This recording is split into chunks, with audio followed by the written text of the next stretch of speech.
अस्सलामुअलैकुम, welcome to नया दौर। मैं सना कहवान, प्रोग्राम में मेरे साथ ताहिर मलिक साहब, इसार राना साहब। नाज़रीन, प्रोग्राम का आगाज़ फैज़ाबाद धरना कमीशन जिसने साबिक DGISI फैज़ हमीद को क्लीन चिट दे दी है, जो बयान सामने आया है जनरल फैज़ हमीद का, जो बयान रिकॉर्ड कराया गया रिपोर्ट में, ये बयान उनका सामने आया है जिसमें उन्होंने कहा कि 2017 में हुकूमत ने वज़ीर आज़म की सरबराही में धरना ख़त्म करने की जिम्मेदारी दी थी और मुआहदे पर दस्तखत इसीलिए किए क्योंकि तहरीके लब्बैक वाले मुआहदे पर आर्मी चीफ के दस्तखत चाहती थी। रिपोर्ट चूंकि सामने आ चुकी है, 149 सफ़ात पर मुश्तमिल ये रिपोर्ट है। इस रिपोर्ट को मलिक साहब आप कितना ऑथेंटिक समझते हैं? देखिए, अथेंटिक तो कमीशन का जो एक असूली तौर पे अथेंटिक होनी चाहिए, ये तो कमीशन बता सकता है। मगर पाकिस्तान की तारीख में कोई अथेंटिक रिपोर्ट नहीं आई उसकी। अगर ये मतलब किसी भी मॉडर्न हिस्ट्री में सबसे बड़ा जो तारीख का वाक़या वो हुआ कि 51% एक मुल्क के लोगों की अक्सरियत ने 49 से अलहदगी ले ली। हमने जो कमीशन बनाया वो पहले तो आज तक ऑफिशियली वो कमीशन की रिपोर्ट सरकारी तौर पे छपी नहीं है। और आपकी उम्र कम है, वो रिपोर्ट यहाँ से वो रिपोर्ट चोरी हुई और इंडिया से छपी। ये भी हमारे लिए एक सोचने का मुकाम है। तो हमारी क्रेडिबिलिटी तो हमारे यहाँ किसी कमीशन की नहीं है। जो हमारी रूटीन है उसमें बड़ी लंबी बात है। मगर ये जो रिपोर्ट है ना, ये इसमें एक बहुत बड़ा एक मैं समझ धमाका है। क्या? एक बहुत बड़ा समझ एक एटम बम चला है। वो पूछें क्या? वो ये है कि जो मियाँ नवाज शरीफ है ना, मियाँ नवाज शरीफ की जो रिसेंट सियासत है ना, वो सारी एक लफ्ज़ पे घूम रही है, मुझे क्यों निकाला।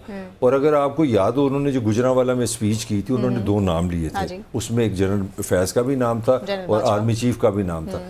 अब ये जो थीसिस था ना, जो एक बयानिया जिसको आज कहते हैं, नैरेटिव का बड़ा शोर है जी, बयानिया होता है, तो वो बयानिया जो है ना, वो मैं नहीं वो मरवत वाला लफ्ज़ यूज़ करना चाह रहा, वो उसको बम चल गया। अब पूछें वो किस तरह हुआ है? वो इस तरह हुआ है कि जब आपने यहाँ पे एक पैरेलल एक थिंकिंग ये डेवलप की कि मेरे हुकूमत का बयानिया फिलहाल नहीं हो गया, ये कहना नहीं हुकूमत का नहीं, नवाज शरीफ का बयानिया ये था कि मेरे खिलाफ साजिश हुई है, एजेंसीज ने या एस्टेब्लिशमेंट ने मुझे निकाला। अब जो क्वेश्चन पैदा हो गया है कि कमीशन तो कह रहा है भाई कि सबसे पहले लाहौर से किस तरह चला गया वो धरना, तो आपका भाई जिम्मेदार है, पंजाब हुकूमत जिम्मेदार है, तो FIR तो उल्टी पड़ गई है। दूसरा, फेडरल हुकूमत कौन थी? शाहिद खान अब्बासी वजीर आज़म कौन था?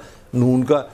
बयान किसने दिए? वो जा चुका है कमीशन के सामने। वजीर दाखिला एहसन इकबाल, वजीर कानून हमारा। तो नवाज शरीफ का जो अपना बयानिया था ना, वो कमाल हुआ है, इस कमीशन ने उसको उड़ा के रख दिया। बल्कि इस कमीशन की जो फाइंडिंग्स हैं वो क्रेडिबल है कि नहीं है, वो हमारी बहस नहीं है। इस कमीशन के मुताबिक आज के वजीर आज़म पाकिस्तान को वज़ीर आला पंजाब शहबाज शरीफ के खिलाफ कार्रवाई करनी चाहिए, इन्वेस्टिगेट करना चाहिए और उनको सजा देनी चाहिए। ये तो बड़ा इंटरेस्टिंग पॉइंट उठा दिया मलिक साहब ने, लेकिन वही बात है कि होता तो वही है यहाँ पे जो कि बड़ों की ख्वाहिश होती है।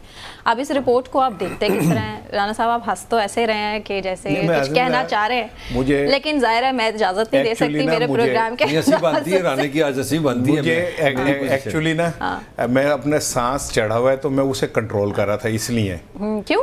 मैं गाड़ी अपनी घर छोड़ के पैदल आया हूँ। मैं पेट्रोल तो अफोर्ड नहीं कर सकता भाई, तनख्वाहदार आदमी हूँ, ठीक है ना। जितना पेट्रोल की कीमतें बढ़ गई हैं, सही, तो मुझे तो ऐसा लगता है कि इसराइल पे हमला मैंने ही कराया था कि मुझे ही सज़ा मिली है। गरीब आदमी को पाकिस्तान के आप सज़ा दे रहे हैं पेट्रोल की कीमतें बढ़ा के, और आप महंगाई को आसमानों पे ले जाके। तो मुझे ऐसा लगता है कि यूक्रेन और रूस की लड़ाई भी पाकिस्तानी अवाम ने कराई है, उसकी सजा उसे नहीं। थोड़ी सी आपके लिए अच्छी रिलीफ और खुशखबरी भी यही है कि 16 रुपए की रोटी तो चले कर दी है ना। पंजाब में रहते हैं ना आप, लाहौर में, लेकिन इस पे बात हम जरूर करेंगे। अभी फिलहाल कमीशन की बात। ये रोटी का एक जुमला सुन लें।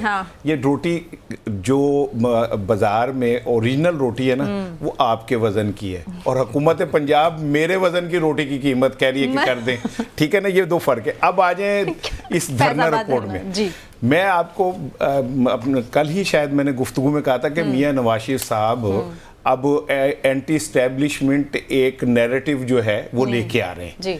इसमें उन्होंने अपने प्यादे उतार दिए हैं, जावेद लतीफ़ को, राना सनाउल्लाह को और बाकी लोगों को।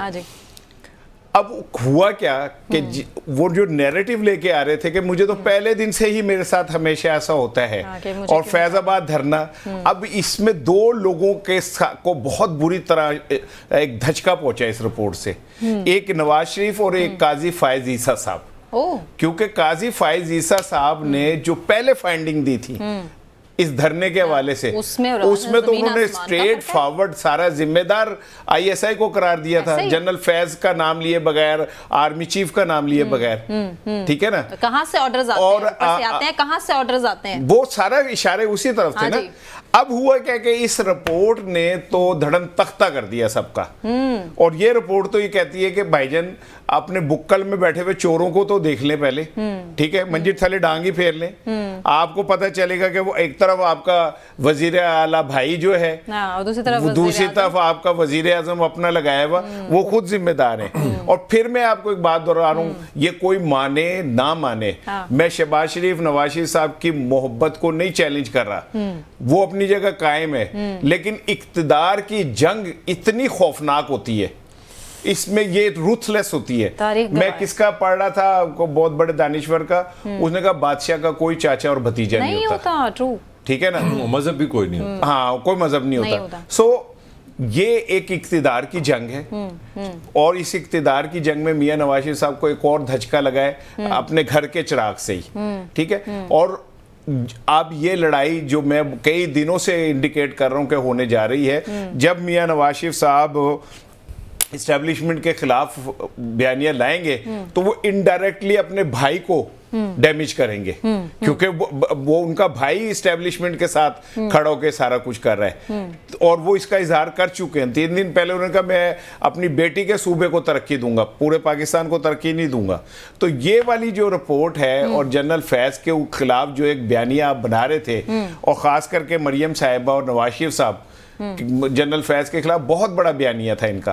ठीक है, अब वो बयानिया तो खत्म हो गया, एहतसाब तक की बातें करते हाँ जी करते थे वो। खैर चेपिद्दी शोरबा, इन्होंने क्या किसी चाहे वो जनरल रिटायर्ड ही क्यों ना हो, ये कहाँ वो कर सकते हैं, ये इस तरह जिस दर से भीख लेते हैं आप उस दर को ताला नहीं लगा सकते। तो ये तो छोड़ दें, लेकिन जनरल फैज को क्लीन चिट मिलने का मतलब ये है कि अब मैं मलक की तरह, मलक तो है, मैं इसको तो हर बात में कीड़े नजर आते हैं कि जी मैं इस रिपोर्ट की ऑथेंटिसिटी पे नहीं बात कर रहा।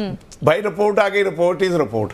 ये रिपोर्ट चाहे मियां नवाज शरीफ की बीमारियों वाली जैसी रिपोर्ट ही क्यों ना हो, ठीक है ना, वो हमने तो उस पर भी ट्रस्ट किया था ना। वो वही बात है ना, वो डिग्री होती है, जाली हो जाता, तो हमने तो उस पर भी ट्रस्ट किया था, इस पर भी ट्रस्ट करते। चले, अगर रिपोर्ट ही की बात कर रहे हो, इसकी ऑथेंटिसिटी पे कोई डाउट नहीं है, तो फिर ये रिपोर्ट में मेंशन है कि पॉलिसी साजों को फैजाबाद धरने से सबक सीखना चाहिए।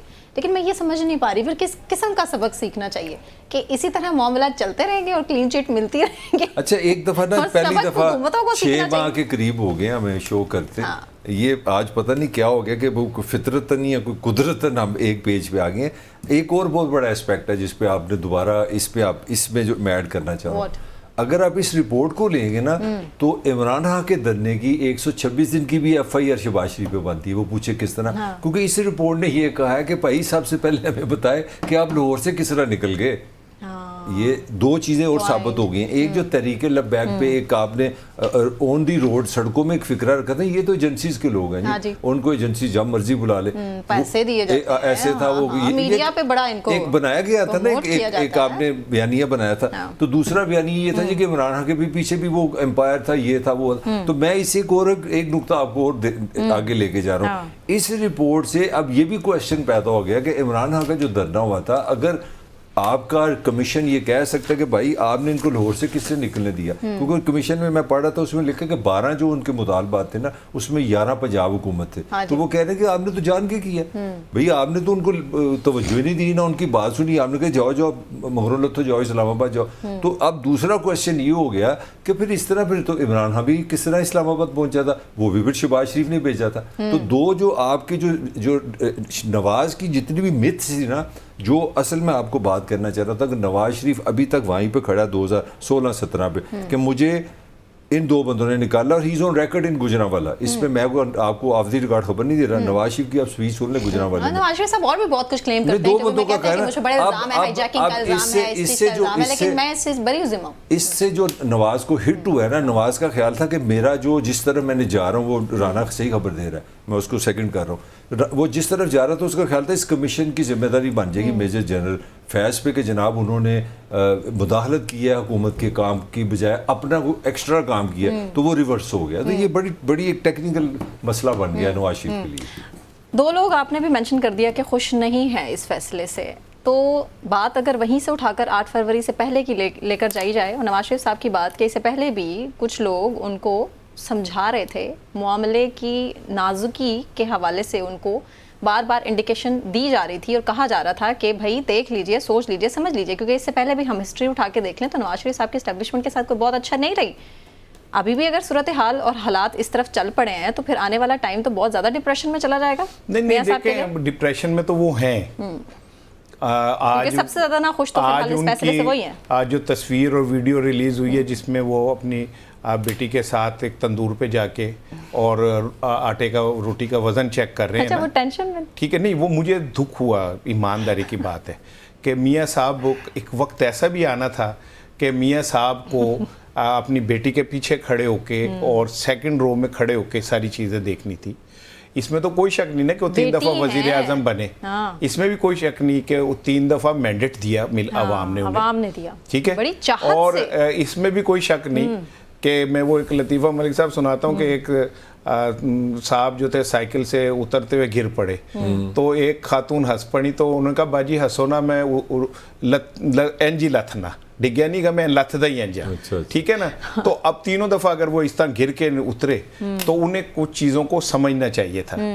अगर वो हर दफ़ा फिर तार के लोंडे से ही दवा लेने के लिए निकल पड़ते हैं लंदन से और कहते हैं मेरे पास मसाइल की कुंजी है, ठीक है, और क्या कहते हैं मैं मुल्क को यूं कर दूंगा, और फिर यहाँ आके एक आटे के तोड़े के ऊपर तस्वीर छपवा के मुतमईन हो जाते हैं, तो मैं कहता हूँ कि ये एक बदकिस्मती है। दूसरी चीज़ ये कि इस रिपोर्ट में जो एक इम्पॉर्टेंट चीज़ जिसकी तरफ आपने इशारा किया कि जी जो हमारे इदारे हैं उन्हें इस बात से सबक सीखना चाहिए, मेरा ये फर्म बिलीव है कि वो TLP का धरना हो या वो PTI का धरना हो, उसे सिविल एडमिनिस्ट्रेशन को डील करना चाहिए।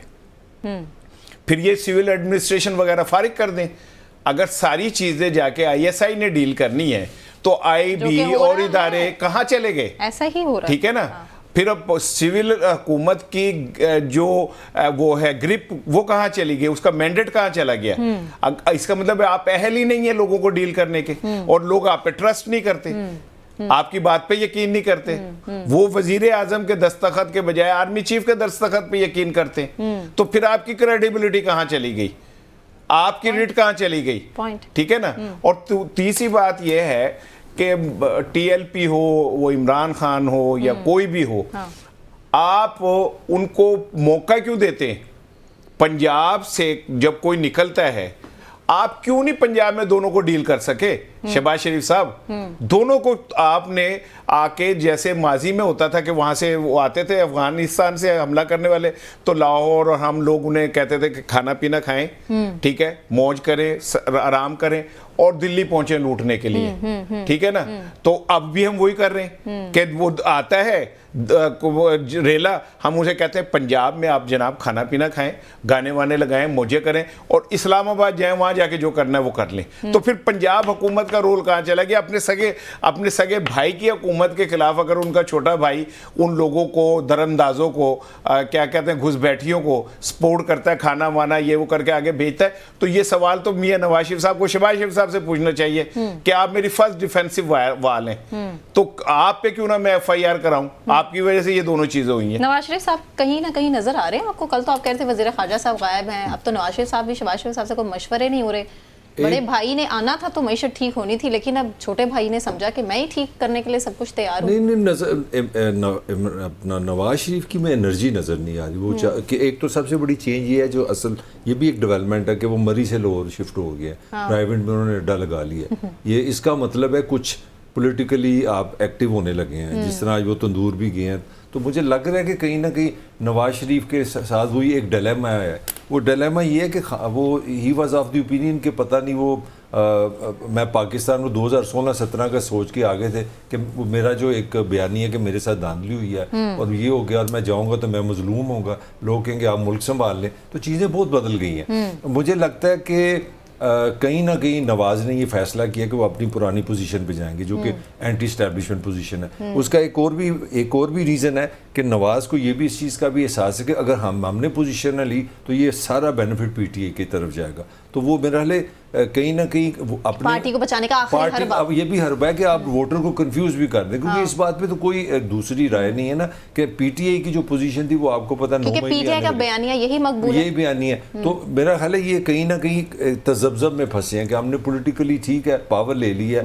मैं खुद इसका कहता हूँ ये पावर पॉलिटिक्स के लोग हैं, मगर लगता है इनको ये रियलाइज हुआ है कि पावर पॉलिटिक्स ले लिए तो आगे अवाम हमारे साथ किधर है, वोटर हमारा किधर है। तो वोटर को शायद लाने के लिए रोज आपसे बम चल रहा है, कभी पेट्रोल महंगा हो रहा है, कभी रोटी महंगी हो रही है, तो आप सरवाइव नहीं कर सकते पॉलिटिकली। ये लेकिन राना साहब वोट बैंक नून लीग का बहुत स्ट्रॉन्ग था पंजाब लाहौर में।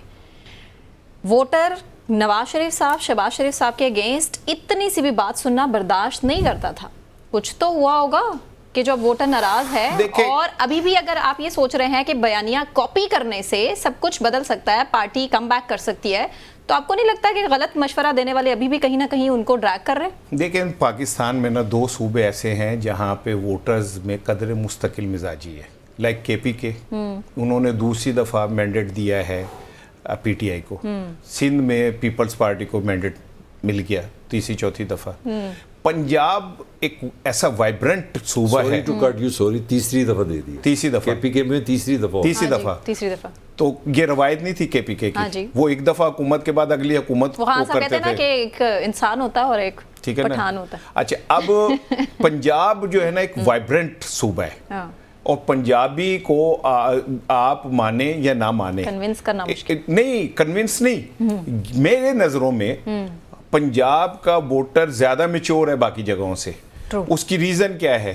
अब मियां नवाज शरीफ साहब इस बयानिए के साथ वापसी नहीं कर सकते कि मुझे क्यों निकाला, ये खत्म हो गया।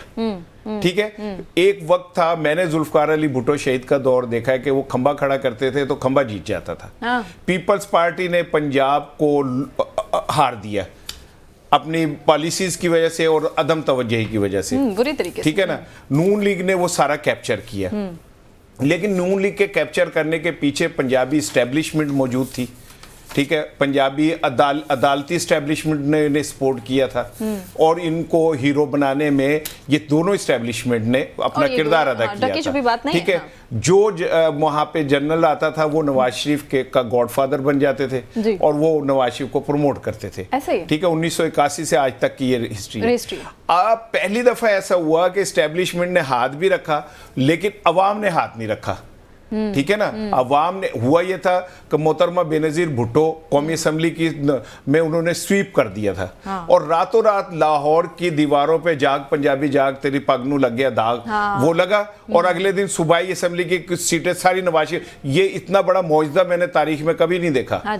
या अब 45 और 47 वाला देखा है, या तब देखा था कि एक दिन पहले कौमी असेंबली की सारी सीटें पीपल्स पार्टी जीत गई, और रातों रात लाहौर में जाग पंजाबी जाग तेरी पगनू लग गया दाग लिखा गया, और सुबह नवाज शरीफ जीत गए। रात को तो दाग नजर भी नहीं आता, वो सुबह की रोशनी में लोगों नीचे ब्रैकेट में था कि सुबह पढ़े इसे। तो ये जो ऊपर बैठे हुए मेहरबान थे, जो मियाँ साहब को रास्ते बताते थे कि अब ऐसे नारे लगवा के, फिर उसके बाद उन्हें फिर इस बुनियाद के ऊपर पंजाबी सूबाइयत की बुनियाद पे पंजाबी इस्टेब्लिशमेंट और पंजाबी अदलिया की इस्टेब्लिशमेंट ने नवाज शरीफ को खड़ा कर दिया। ठीक है, इस बार वो खड़ा तो उन्होंने भी कर दिया, अदालतों ने भी खड़ा किया मियां नवाज शरीफ को, उनको घर पे बायोमेट्रिक की वो दी, हमारी इस्टेब्लिशमेंट ने भी खड़ा किया, उन्हें लंदन से तो उसको शाम से लेके आए, लेकिन अवाम ने नहीं किया, जिसका नतीजा ये हुआ कि आप यहाँ खड़े हो गए। अब मैं मियां साहब इस्टेब्लिशमेंट से भी नाराज हैं कि उन्होंने वो मैं बताता हूं, अब मेरी सुन ले एक जुमला, फिर मलिक की तरफ जाइएगा कि इस्टेब्लिशमेंट से नाराज हैं, वो अंगूर खट्टे वाली बात है। अच्छा। ठीक है ना, अब आपका हाथ नहीं पड़ रहा, आपके छोटे भाई का हाथ पड़ गया। एक कोशिश अब आखिरी अटेम्प्ट ये होगी कि नवाज शरीफ साहब को एक बार फिर हीरो बना के एंटी एस्टेब्लिशमेंट खड़ा किया जाए, और वो एक ऐसा बयानिया, ऐसा माहौल बनाया जाए कि एस्टेब्लिशमेंट के खिलाफ नवाज शरीफ खड़े हो गए, ताकि उनका कद बढ़ जाए, और कद बढ़ने के बाद फिर एस्टेब्लिशमेंट उन्हें गोद ले ले। ठीक है, गोद लेके उनसे फिर को अपने कराए, लेकिन इतना आसान नहीं है। अब इमरान खान को इस तरह शिकस्त देना मुमकिन नहीं है। वो जेल में बैठ के इनसे ज्यादा आजाद है, वो जेल में बैठ के इनसे ज्यादा फाल है, वो जेल में बैठ के इनसे ज्यादा सियासत पे उसकी ग्रिप है, ठीक है। अगर आपने इमरान खान को, नवाज शरीफ को इस जगह खड़ा करना है तो फिर आप उसको बाहर निकालें, वो सियासी गलतियां करें तो पकड़े जाएंगे, ठीक है। अदरवाइज अगर आप समझें कि उन्हें जेल में रख के, उन्हें मुकदमात में फंसा के, सजाएं दे के और मियां नवाज शरीफ साहब से इस तरह के बयान दिला के को बराबरी कर लेंगे तो इमरान खान को भी जेल में डाल दें। लेवल प्लेइंग फील्ड तो यही बनती है ना। वैसे मैं आपको बताऊं, अगर आपने हमदर्दी का वोट बढ़ाना है मियां साहब का तो उन्हें थोड़े दिन जेल भेज दें तो हमदर्दी का वोट बढ़ जाएगा। एक्सेप्ट करेंगे मियां साहब, क्योंकि यही ऑप्शन बाकी शायद रहता है वोट बैंक दोबारा से बहाल करने के लिए। मैं वैसे थोड़ा सा इख्तलाफ करता हूँ। ये जो हमारी थी ना एंटी अपना भुट्टो भी यहीं से उठा था एस्टेब्लिशमेंट। जो पाकिस्तान की सियासत है ना वो बेसिकली पंजाबी फिल्म है। हाँ। सुल्तान रही वो है जिसने चौधरी को ललकारा। ये इस जमीन की खूबी है। हाँ। खूबी ये है कि ये चाहते हैं कि जो हीरो हमारा वो होगा, लीडर वो होगा जो कमज़ोर ताकतवर को ललकारेगा। देखो जुल्फ़िकार अली भुट्टो ने जब अयूब को ललकारा तो वो जुल्फ़िकार अली भुट्टो बना। हाँ, इसी तरह नवाज शरीफ को हमारे जैसे लोगों का भी ये ख्याल था कि ये इस्टेब्लिशमेंट की पैदावार है, मगर जब इसने इस्टेब्लिशमेंट के इस तारा सदर इसहाक को ललकारा कि जाएंगे तो सारे जाएंगे, तो यहाँ से भी मेरी राय में वहाँ पे भी लीडर बना। इसी तरह अगर आप बेनज़ीर को देख लें, इसी तरह इमरान खान को देख लें। इमरान खान ने 3 साल सुबह दोपहर शाम एक ही शो डाला था, वन पेज, और उसने कहा जी जमहूरियत के बाप हैं हमारे और जनरल बाजवा से ज़्यादा मुहज़्ज़ब बंदा कोई नहीं, जमहूरियत परस्त कोई नहीं। मगर जो ही उसने पोजीशन ली एंटी इस्टेब्लिशमेंट, एंटी अमेरिका, वो भी पॉपुलर हुआ, तो ये अपनी जगह। मगर उससे मैं हट के एक बात करना चाह रहा हूँ। मेरा ख्याल है कि पाकिस्तानी वोटर इससे भी थक गया ये कुतुब होने से। अब पाकिस्तानी को मौका ही नहीं रहा कि लड़ना किसने। अब पाकिस्तानी के लिए अल्लाह का शुक्र है कि बेचारा गर्मियों में सारा दिन रोता रहता है बिजली का बिल, सर्दियों में रोता रहता है गैस का बिल। अच्छा, और उसमें अगर गलती से वो बच्चे पैदा हो जाए तो उनकी फीस का बिल, कोई घर में बीमार हो जाए तो उसके हिसाब। तो मैं समझता हूँ पाकिस्तानी मेरी राय में मेंटली मेरे लिए पोलिटिकली थक गया है। अब ये नवाज शरीफ अगर रिवर्स करता है, मतलब मेरी जाती राय में जितनी इमरान की पॉपुलैरिटी, मुझे उस पर भी रिएक्शन, मुझे इमरान पे भी रिएक्शन नजर नहीं आ रहा। मुझे लग रहा है कि लोग पंजाबी में कहते हैं अदमोए हो गए, थक गए हैं। मतलब बेहतरी की उम्मीद कहीं से बेहतरी उम्मीद नहीं, वो आप अपने ज़ात में फंस गए, अपनी बेसिक ज़रूरियात में फंस गए। तो मुझे लगता है ये बयानियाँ शियानियाँ, ये लैंग्वेज बहुत पीछे चली गई है। लेकिन बात हम यहीं से कंटिन्यू करेंगे। राना साहब आपका पॉइंट ज़रूर लूँगी इस पे। और दूसरा, सऊदी वज़ीर ख़ारजा जो पाकिस्तान में इन्वेस्टमेंट के हवाले से कह रहे हैं कि जो भी होगा, जितना हो सका हम ज़रूर करेंगे। अच्छी खबर है पाकिस्तान के लिए, और कितना उन्होंने इन्वेस्ट किया इस पर बात। लेकिन एक ब्रेक के बाद हमारे साथ रहिए।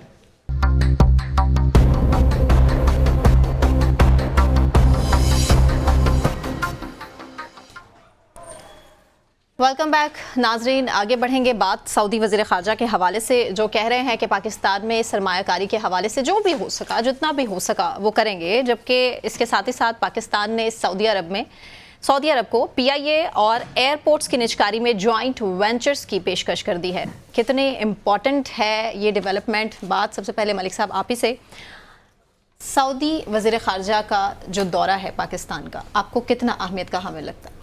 देखिए, ये जो इस वक्त वन पेज हुकूमत है जिसको आप शहबाज हुकूमत और कह रहे हैं, इसमें आपको पता पाकिस्तान की इस्टेब्लिशमेंट फौज शामिल है। हाँ। एपिक्स कमेटी है, बल्कि वो जो वज़ीर ख़ारजा साहब आए वो हमारे आर्मी चीफ से भी मिले हैं। तो पाकिस्तान, मुझे लग रहा है पाकिस्तान की इस्टेब्लिशमेंट हुकूमत, इसका एक 1 पॉइंट एजेंडा इस वक्त है। वो यही है जो आप पूरी दुनिया में एक मॉडल बना हुआ जिसको हम बोलते हैं गैर मुल्की सरमायाकारी, कि आप डॉलर लाएं, यहाँ पे जॉब्स बनेगी, इंडस्ट्री लगेगी। तो आप यहाँ से देख लें, आपने उनको ऑफर किया। मैं इसमें थोड़ी नेगेटिव बात भी करूँगा। मुझे दुख भी हो रहा था, हम ऑफर क्या कर रहे हैं अपनी ज़मीनें।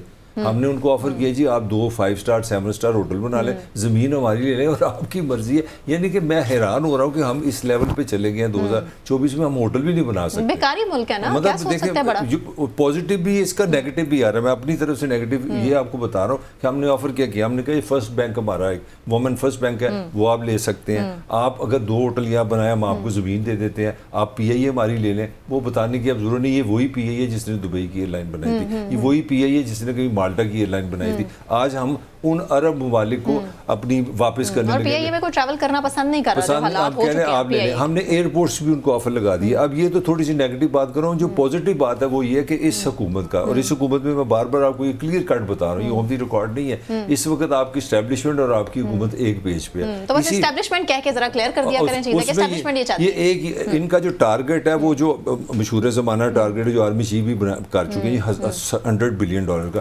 $100 बिलियन में सुनने में आगे इनका टारगेट सऊदी अरब से $25 बिलियन का, बाकी कतर है, UAE है, बाकी है। उस $25 बिलियन में ये $7-8 बिलियन को हिट कर रहे हैं। इसके अलावा पाकिस्तान के फर्दर भी प्लान्स हैं, मैंने परसों भी बताया था आपको, गवादर में भी ये चाह रहे हैं कि रिफाइनरी अगर लग जाए तो $10 बिलियन वहाँ से आ सकते हैं। इसी तरह $7-8 बिलियन तांबे का जो पाकिस्तान बलोचिस्तान से निकलता है उसमें भी चांस है। तो अगर जितने भी एक्सपर्ट्स हैं वो कहते हैं कि अगर पाकिस्तान में $100 बिलियन की इन्वेस्टमेंट आ जाए तो पाकिस्तान, पॉजिटिवली मैं ये बात करूँ, जितनी छोटी मोटी मेरे में अकल है कि पाकिस्तान थर्ड वर्ल्ड से सेकंड वर्ल्ड बन जाएगा, यहाँ पे बुनियादी मसाइल हल हो जाएंगे।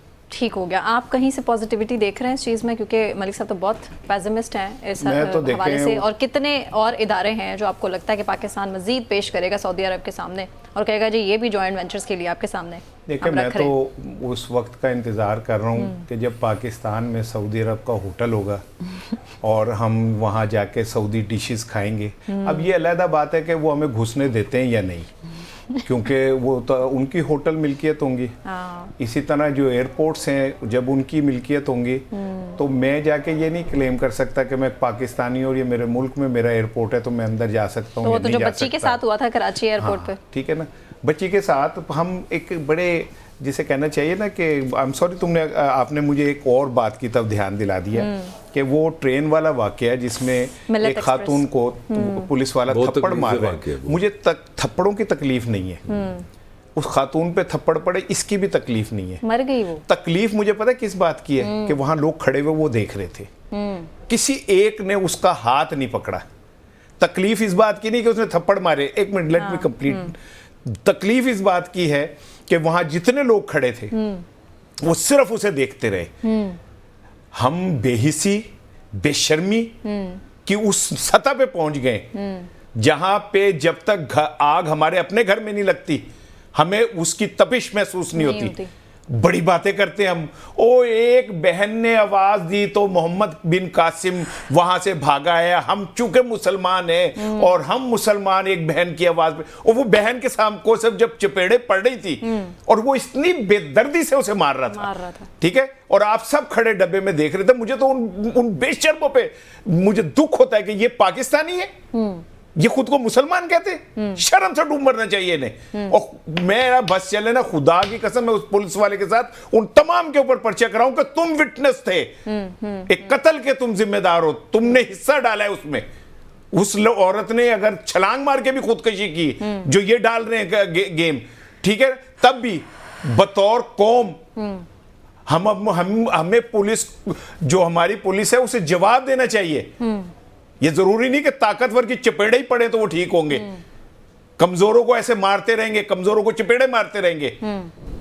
मुझे इस बात का दुख है। आपने मुझे एक तरफ ध्यान दिलाया, मुझे थोड़ा ऐड आपकी तकलीफ में और इसमें इजाफा करने दीजिए कि जब वो पुलिस कांस्टेबल उस लड़की को खींच के उसकी सीट से और उसके दोनों भांजो भतीजे जो भी थे उसके साथ लेके गया, तो लोगों ने फौरन उसकी सीट पे कब्जा कर लिया, बैठ गए कि हमें सीट मिल गई है, वीडियो बनाई और वीडियो बनाते रहे, हद हो गई और यार। पीछे नहीं गए। आपको मुझे बताएं सना, पूरी कौम के लिए डूब मरने का मकाम है कि हम गजा में खवातीन, बच्चों और वहां पर जुल्म को रो रहे हैं। हमारे अपने मुल्क में क्या हो रहा है? अब मुझे बताएं, और इंसाफ नहीं मिल रहा। अल्लाह से कैसे रहमत का तकाजा कर सकते हैं? अल्लाह से कैसे कह सकते हैं कि वो आसमान से हम पे रहमत करे? ठीक है, अल्लाह कुरान पाक में फरमाता है कि तुम अहले ज़मीन पे मेहरबानी करो, मैं तुम्हें आसमान से करूंगा। हम इतने बेहिस लोग हो गए हैं, वो उस बच्ची को उठा के फेंकने से लेके इस ट्रेन में पुलिस वाले के थप्पड़ मारने तक, ठीक है, कोई एक बंदे ने चाह चू नहीं की, ठीक है। इतने हम इखलाकी तौर पे गिरे हुए लोग हैं, इतने हम इखलाकी तौर पे तबाहाल लोग हैं, ठीक है। और ये कितने दुख की बात है कि हमारे पास, हम उन्हें सऊदी को कह रहे हैं कि हमारे पास मादनियात हैं, हमारे पास ये है, हम इतने बेबस हैं कि हमने एटम बम तो बना लिया है, वो मैकेनिज्म नहीं बना सके जिसमें हम अपनी मादनियात खुद निकाल सकते जी। हम कभी अमेरिका को कहते हैं, कभी तुर्की के किसी को कहते हैं, कभी सऊदी अरब को कहते हैं कि जी देखें हमारे पास क्या क्या आओ निकाल लो यार, और वो हमें क्या कहते हैं।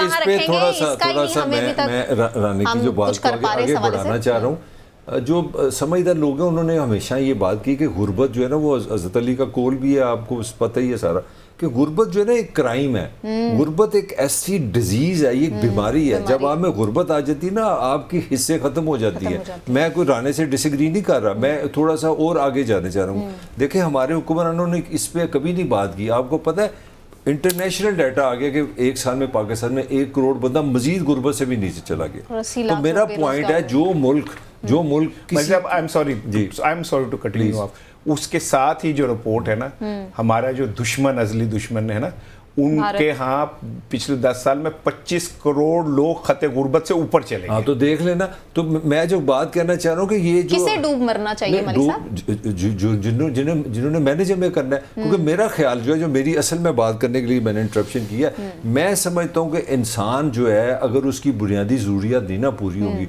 तो उसके अंदर जानवर है। ये अल्लाह ताला ने भी हमें ये कहा कि तुमने जानवर से इंसान बनना है, आपने इखलाक रखना है, दूसरों से मोहब्बत करनी है, दूसरों से माफ़ी करना है। तो अगर आप इस्लामी रियासत का अगर तस्वर लाते हैं, या वेस्ट में वेलफेयर स्टेट का तस्वर लगाते हैं, या आप कम्युनिज्म में जाते हैं, तो फिर एक बात कही जाती है कि रियासत आपकी ज़रूरतें पूरी करेगी। तो अगर आपकी ज़रूरतें देखें ना, जिस माशरे में आपने कभी सोचा है कि पाकिस्तान के 50% लोगों ने जिंदगी भर में एक दफ़ा साफ पानी नहीं पिया, एक गिलास साफ पानी नहीं पिया।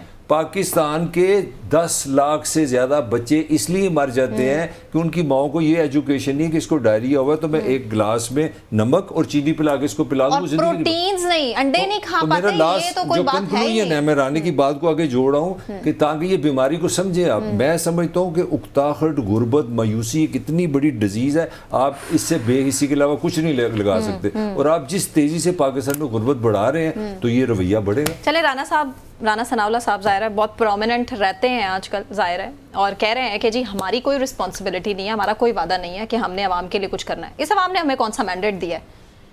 प्रैक्टिकली देखे ना तो राणा सनाउल्लाह, ये स्टेटमेंट मैं अर्ज करूं कि राणा सनाउल्लाह प्रैक्टिकली तो ठीक कह रहे। भाई अवाम ने उनको इस काबिल नहीं समझा तो अवाम उनसे तवक्को भी ना रखे। अवाम ने जिनको काबिल समझा है अवाम उनसे तवक्को रखे।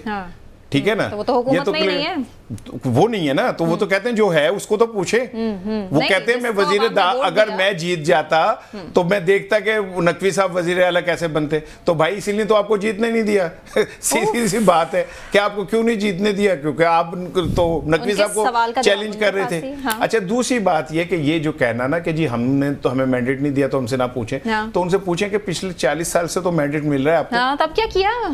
तो आपने पिछले 40 साल में क्या किया? मैंने एक छोटी सी अभी मिसाल दी है कि 25 करोड़ लोग भारत के पिछले 10 साल में खते गुर्बत से बाहर आए। हाँ जी, ठीक है। मैं वो रिपोर्ट पढ़ के हैरान हो गया। इंडिया चले जाएं यार ये क्या है। नहीं सुन लेना, हाँ। मैं तो मर जाऊं तो इंडिया ना जाऊं, मैं अपनी इस धरती पे ही मरना पसंद करूंगा, चाहे भूखे हैं, नंगे हैं, जो भी है। ये धरती मेरी धरती है, ठीक है। इसको मेरे बाप ने वहां से हिजरत करते हुए कुर्बानियां देके हासिल किया था। लेकिन हम भारत से जब मुकाबले की सोचते हैं तो हमें क्यों नहीं हम कंपैरिजन करते कि वो तरक्की कहां कर रहे हैं और हम तरक्की कहां कर रहे हैं? क्यों नहीं हम देखते कि उन्होंने तालीम में कितना बड़ा इनकलाब लेके आए? क्यों नहीं हम ये सोचते कि उन्होंने ऐसी पॉलिसीज बनाई कि लोग गुर्बत से निकल के अमीर होते जा रहे हैं? ठीक है, हम गरीब से गरीब करते जा रहे हैं और दावे हम ये करते हैं कि हमसे बड़ा तो कौम का हमदर्दी कोई नहीं है। दावे हम ये करते हैं कि जी हमसे बड़ा खादमे आला कोई नहीं है। और अंधे, इतने बहरे गूंगे हैं हम लोग कि हम ये सारी चीजें देख के बर्दाश्त करते हैं और बर्दाश्त करके कहते हैं कि आप ठीक कह रहे हैं। इससे बड़ी और किसी कौम की तबाही की कोई वजह नहीं होती। एक जुमला मेरा सुन लीजिएगा, हमसे पहले बहुत सारी कौमें मलिक साहब जो हमसे ज्यादा पारसा थी, तहज्जुद गुजार थी, रोजे रखती थी, हज करती थी, इसलिए तबाह हो गई कि वो मुनाफिक थी, इसलिए तबाह हो गई कि वो सच को सच और झूठ को झूठ नहीं कह सकती थी, इसलिए तबाह हो गई कि वो ताकतवर के मुंह पे ये नहीं कहती थी कि तू गलत है। हम में क्या खूबी है, किस चीज की खूबी है? पता नहीं किस चीज से अल्लाह ने हमारा भरम रखा हुआ है, हम चले जा रहे हैं। अदरवाइज क्या हमारे लक्षण है इस काबिल? दुनिया ने क्या मजाक बनाया होगा कि जब वो वीडियो हमने देखी होगी कि जिसमें वो एक बेचारी औरत को जिस बेदर्दी से थप्पड़ मार रहा है मिल्लत एक्सप्रेस, ठीक है, और फिर उसे खींचता हुआ लेके जा रहा है। क्या दुनिया ने हमारे लिए, कभी हम किसी को आग लगा देते हैं, आग लगाने के बाद 200 बंदा वीडियो बना रहा होता है उसकी। इतने जंगली हैं हम, इतने खौफनाक लोग हैं, इतने हम जालिम लोग हैं, और फिर हम ये कहते हैं कि वक्त पे बारिश हो, फिर हम कहते हैं कि हमारा मुल्क वो 10 ममालिक में ना है जो मौसमियाती तगय्युर की वजह से खतरे के अंदर है। हम कहते हैं हम फॉल्ट लाइन पे ना है कि जलजलों से बच जाए, नहीं बच सकते। नाइंसाफी करके हमें यही भुगतना पड़ेगा कि हम अपनी कीमती चीजें लोगों से कहें ये आप ले लें जनाब, और हमें कोई रोटी दे दें जिंदा रहने के लिए, बस इतना रोटी की बात से मैं आपको बता दूं, तंदूर के दौरे कर रहे हैं मरीम नवाज साहिबा भी कर रही हैं, नवाज शरीफ साहब भी कर रहे हैं, और साथ ही साथ शॉर्ट्स डिफरेंट मीडिया चैनल्स पर भी चल रहे हैं, ज़ाहिर सोशल मीडिया पर भी वायरल हो रहा है। यही जो है नान भाई एसोसिएशन और इसके अलावा जितने वर्कर्स हैं जो तंदूर पे काम करने वाले हैं, वो ये गिला कर रहे हैं, शिकवा कर रहे हैं कि रात सोते हैं तो पेट्रोल महंगा हो जाता है, सुबह उठते हैं तो हमसे कहा जाता है जी कि आप रोटी सस्ती करके दें। हम कहाँ से अब आपको रोटी सस्ती करके दें, और तो और अब डंडा भी चलेगा। रोटी सस्ती नहीं की तुमने तो फिर तुम्हारी ऐसी की तैसी, मतलब गरीब के हाथों ही गरीब का गला घुटवाना है यहाँ पर। मैं आपको दो बड़े मतलब हम भी तो लोगों से इंटरेक्ट करते हैं, दो दुकानदारों तंदूर वालों की बात करें। एक ने बताया जी कि मेरा 16 लाख का बिल है, एक ने बताया 10 लाख का बिल है। उसने कहा जी अब हमने इतनी महंगी गैस पे तो हम रोटी दे ही नहीं सकते। फिर एक ने बताया कि वो एलपीजी को उससे कुछ सस्ती है, फिर वो भी महंगी होगी। अब वो कह रहे हैं कि हम सोच रहे हैं वो लकड़ी पे चले जाएं या कोयले पे चले जाएं। अब मैं सोच रहा था कि ये जो तंदूर वाला मेरे मोहल्ले में या आपके मोहल्ले में जो जब वो कोयला और लकड़ी जलाएगा तो किस किस्म का धुआं और किस किस्म की पोल्यूशन आपको, फिर टीबी भी होगी, फिर आपके सांस के भी मराइज बनेंगे। और सबसे बड़ी जो कॉमेडी के अंदर कॉमेडी है, क्योंकि मरीम साहबा तो एक अमीर खातून है, नवाज शरीफ साहब तो मतलब वो भी बेटी से बिना कुछ खा पी लेते होंगे, पैसे पूसे तो नहीं ना ये खर्चते। राणा को मैं सवाल करता हूँ, हमारी उम्र है ज़्यादा, हमने 1 आना देखा है, 4 आने देखे हैं, 8 आने देखे हैं। तुम्हारी जनरेशन पाकिस्तान दुनिया का वो मुल्क है जिसमें वो रेजर गाड़ी जिसको कहते हैं ना चेंज, वो कॉन्सेप्ट ही नहीं है। मुझे एक बच्चा आज दिखा दो जो 16 रुपए की ट्रांसलेशन कर जाए, ये मैं कैसी साइंस कर दी। कोई बच्चा मुझे दिखा दो जिसको 16 रुपए की समझ है। यहाँ पे 15 रुपए है, 20 रुपए है, 25 रुपए है। मेरी बात समझ रही है? नोट आपका कितना है? 5 रुपए का। तो आप मुझे मतलब आपके छोटे बच्चे हैं, ये चले आप मुझे बता दें, मैं आपसे कहूँ मुझे अब 16 रुपए दे, आपके पास है? कभी सोचा आपने?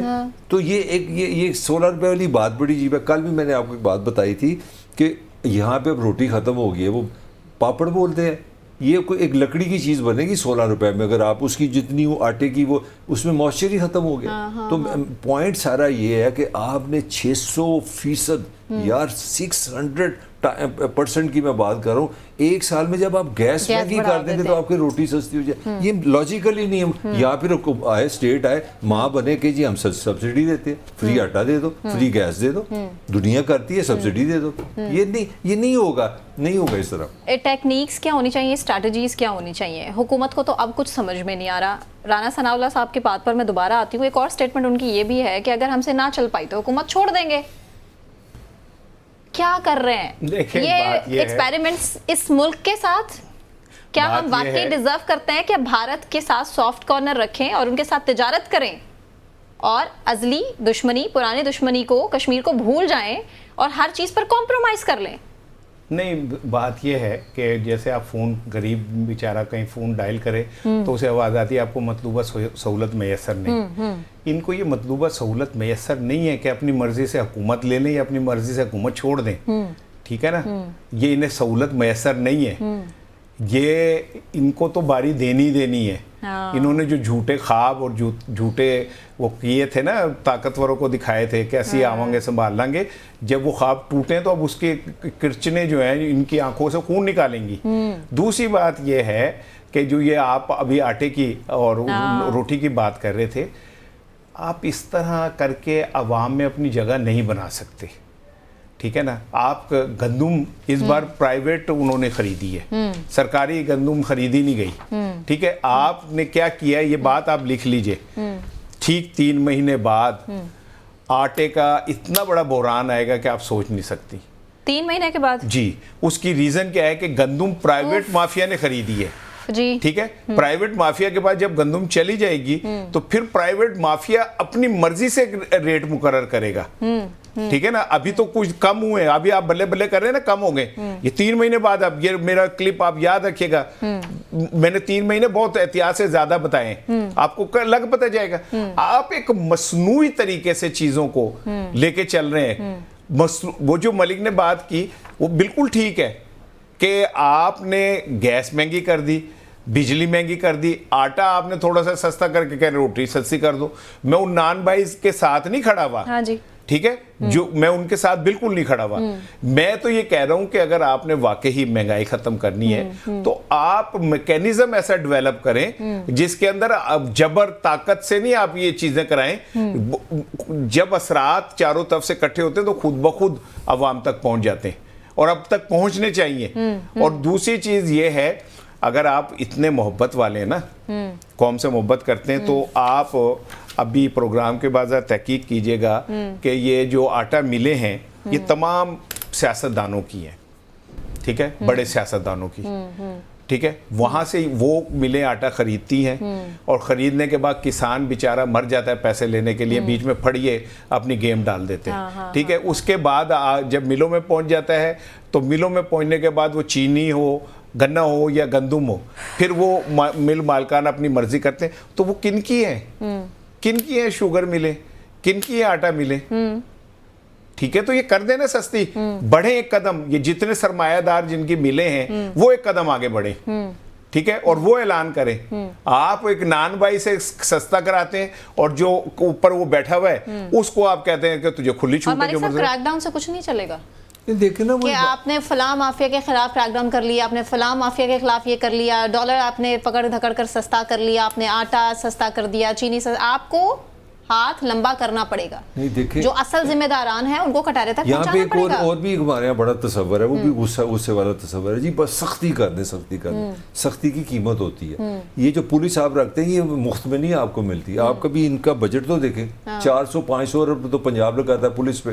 तो आप क्या कर रहे हैं बेसिकली? आप ये कर रहे हैं कंट्रोल के लिए आप लोगों को एजुकेशन नहीं दे रहे, उनको ड्राइविंग ठीक नहीं करते। अब ड्राइविंग ठीक नहीं करते, पुलिस मजीद हायर करते हैं, पुलिस मजीद हायर करते हैं तो कास्ट किस पे पड़ती है? टैक्स पेयर पे पड़ती है। तो मेरा पॉइंट ये है कि बजाय आप ये इंतज़ाम पे फिर आप मजिस्ट्रेट भी लाते हैं, फिर आप गिरफ्तार भी करते हैं, फिर आप जेलें भी बनाते हैं, फिर आप अदालतें, ये सारा आप लोग समझ नहीं रहे, ये सारा आप पे बोझ है, ये टैक्स पेयर के पैसे पे है। तो अगर आप पुलिस वाला लाएंगे, वो पकड़ेगा, गिरफ्तार करेगा, ये करेगा, वो करेगा, इससे ज़्यादा बेहतर नहीं है कि आपके पास जो 300-400 रुपये अरब आप पुलिस पे रखते हैं, यार उसमें 100 अरब लगा के लोगों की एजुकेशन कर दो। पढ़ा लिखा बंदा बेहतर मोटरसाइकिल चला लेगा।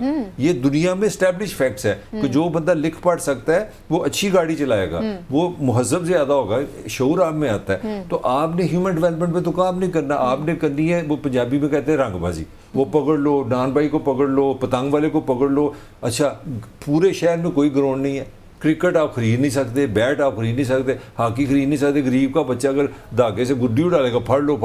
पुलिस के पीछे फिर। और अभी आप ये सोचिए कि 2007 से बैन है पंजाब में, आज तक कर नहीं सके, वो नाकामी अपनी है। और फिर भी गले कट रहे हैं। मेरा सारा पॉइंट ये है, सारा पॉइंट है कि जब तक आपने आर्गूमेंट सिंपल है, आप दुनिया का कोई अगर आप मंतकी नहीं ना डिसीजन करेंगे तो ये रंगबाजी से काम नहीं चलेगा। आप कोई दुनिया का बंदा मुझे ला दें, आटे की कीमत निकालें, बिजली की कीमत निकालें, गैस की कीमत निकालें और जो तंदूर का किराया, ये 4 चीज़ें आप काउंट कर लें और उनकी लेबर कर लें।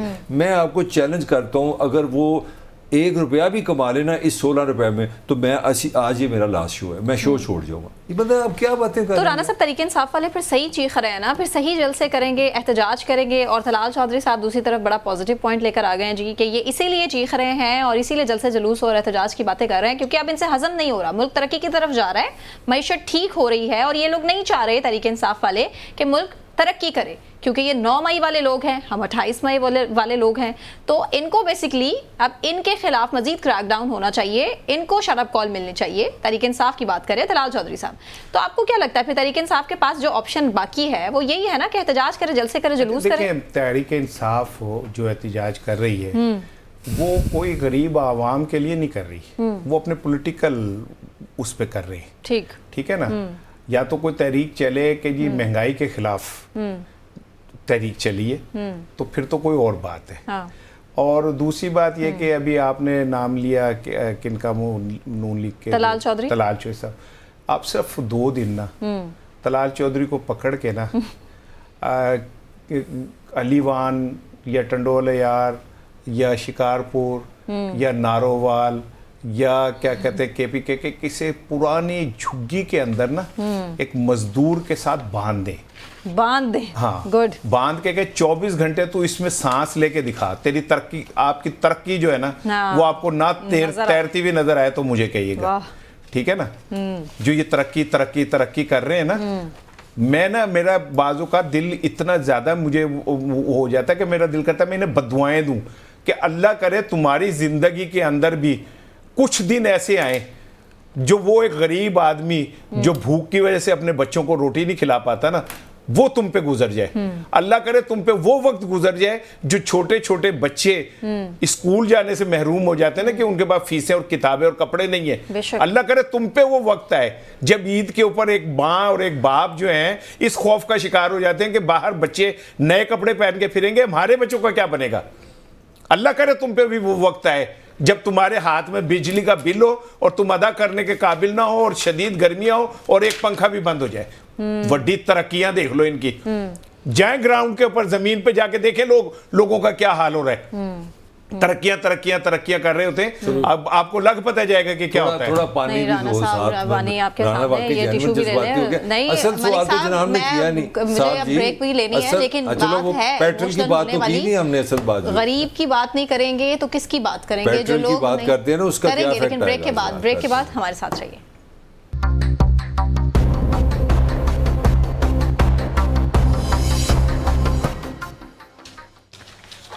वेलकम बैक नाज़रीन। उमर अयूब साहब जो कि ये कह रहे हैं कि कौम तैयारी पकड़ ले। कौम के लिए उनका मैसेज है कि कौम तैयारी पकड़ ले, क्योंकि अगले 15 दिन में पेट्रोल फिर से महंगा होने जा रहा है। अच्छी खबर तो कोई आवाम के लिए है नहीं।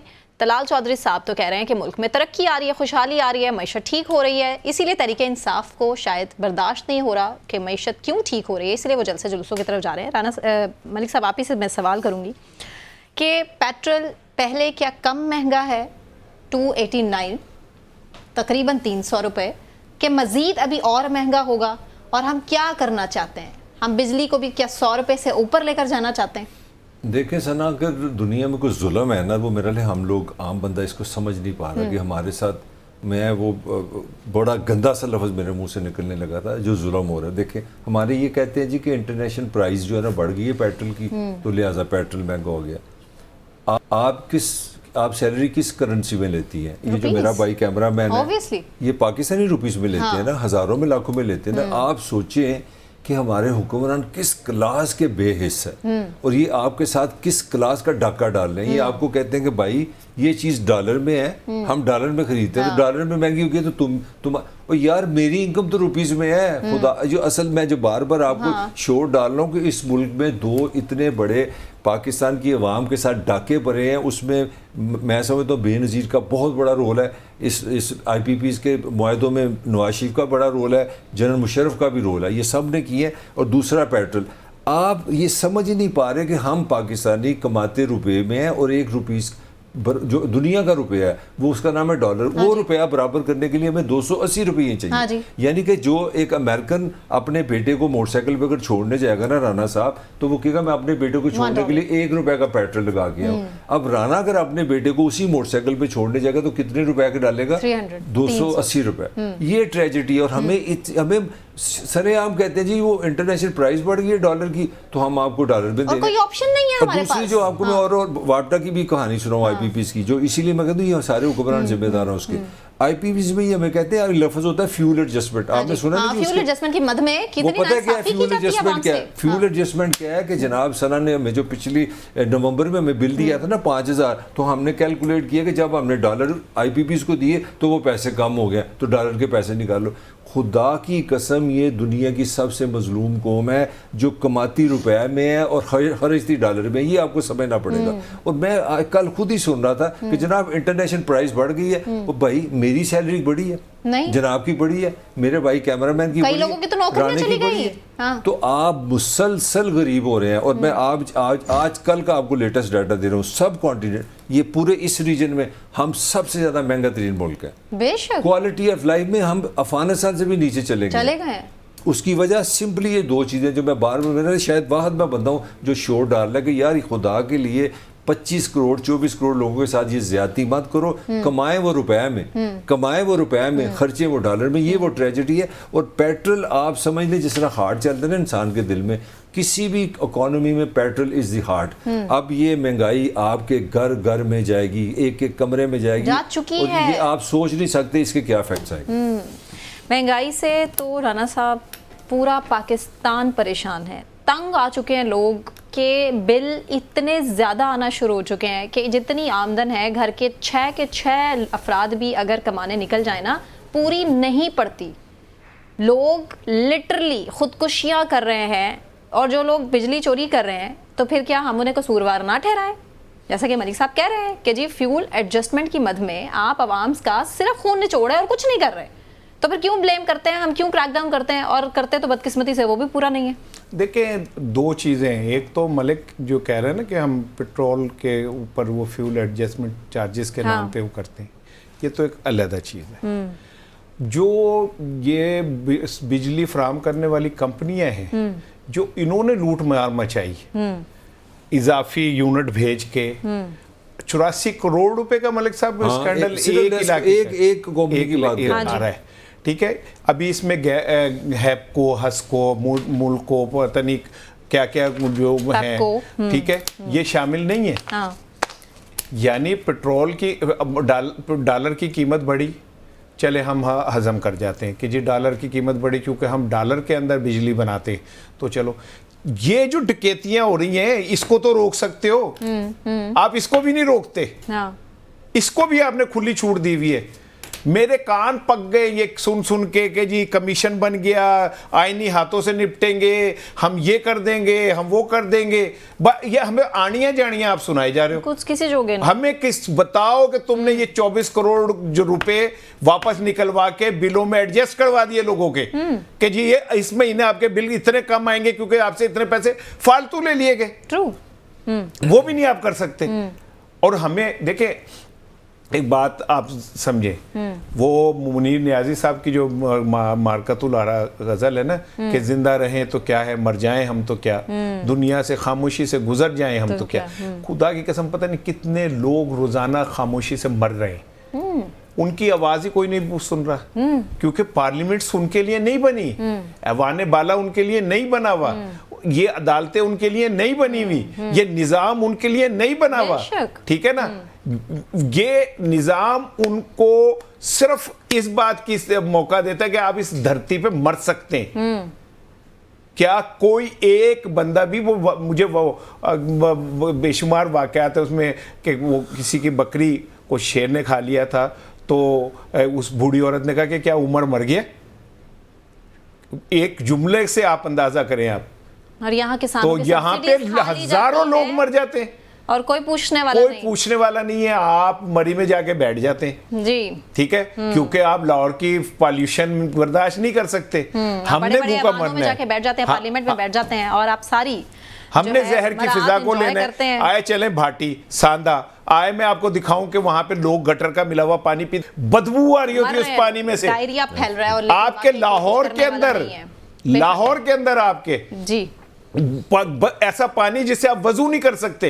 और सिंध की तो बात ही छोड़ दें, कराची शहर जो सबसे बड़ा शहर, रोशनियों का शहर, वहां पर पानी की जो सूरत हाल है हम आपको क्या ही बताएं, उस पर भी बात करेंगे, जरूर करेंगे। मुझे इसाराना साहब को, ताहिर मलिक साहब को इजाजत दीजिए, अपना बहुत ख्याल रखिएगा। अल्लाह हाफिज़।